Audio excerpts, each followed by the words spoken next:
waxaa maanta magaalada Balligubadle xarunta gobolka si balaaran loogu soo dhaweeyay garyaqaan jaamac Koosaar oo kamid ah musharaxiinta xisbiga xaakimka talada dalka haya ee kulmiye uga sharaxan golaha wakiilada Soomaaliland ee gobolka Maroodijeex xubnaha ay kamid yihiin maayirka degmada Balligubadle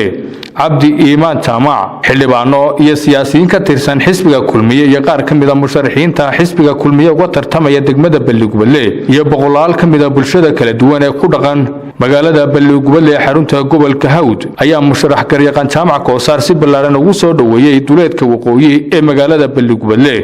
intaasi kadib musharax jaamac Koosaar iyo maayirka degmada Balligubadle Cabdi Iimaan Jaamac iyo xubno kamid ah xildhibaanada golaha deegaanka degmada Balligubadle ayaa goob fagaara kala hadlay bulshadii kala duwaneed ee garyaqaan jaamac Koosaar ku soo dhaweysay magaalada Balligubadle xarunta gobolka Hawd waxaan soo dhanaynaa waa dardaaran iyo tilmaan waxaanu isku dardaarmaynaa waxa weeye maalinta 31 May taageere kasta ha amuujiyo oo ha aamino astaanta xisbi astaanta musharaxa uu codeynayo ha xafido waxaanu dileenay aad iyo aad baa mahadsantiin bacadka iyo hawsha noo taagantiin waxaanu idinka codsanaynaa inaad mar labaad isu taagtaan bacadka maalinta la codeynayo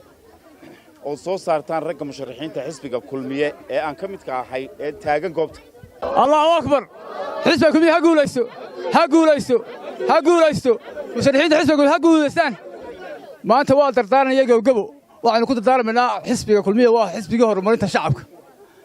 wax badan gobolka uu qabtay intii xisbiga kulmiye yimi gobolka wixii laga qabtay hore looguma qaban mabeentay baa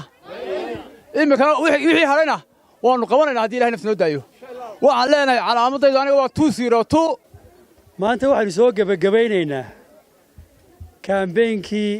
iyo dhoolotuskii xisbiga kulmiye ku sameeyay labadiisii cisho ayay tahay maanta maalintii ugu dambeysay walaalayaal hadaf iyo meel baynu soconay hadafkii iyo meeshii aynu soconay waxa weeyaan maalinta 31 May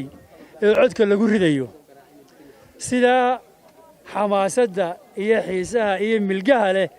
ee aan noo soo dhaweyseen waxaanu idinka codsanaynaa maalinta haddii Ilaahay idmo codka la ku ridayna sida iyo si ka badan ina u soo baxdaan oo cod aanu inaga habsaamin xisbiga kulmiye waa xisbi guuna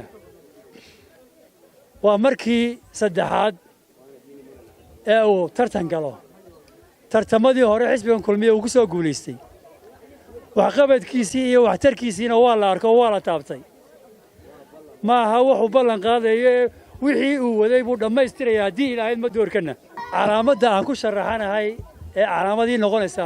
waxaan maleeyahay waa calaamad macruuf ah oo aan la ilaaweyno noloshii ka mid noqotay oo moobil weeyaan qof moobilka ilaawaya mid ku jira calaamadeedu waa moobilka Maxamed Jiciir Axmed iyo Cabdinajiib Tayyib Cismaan TV qaranka Soomaaliland magaalada Balligubadle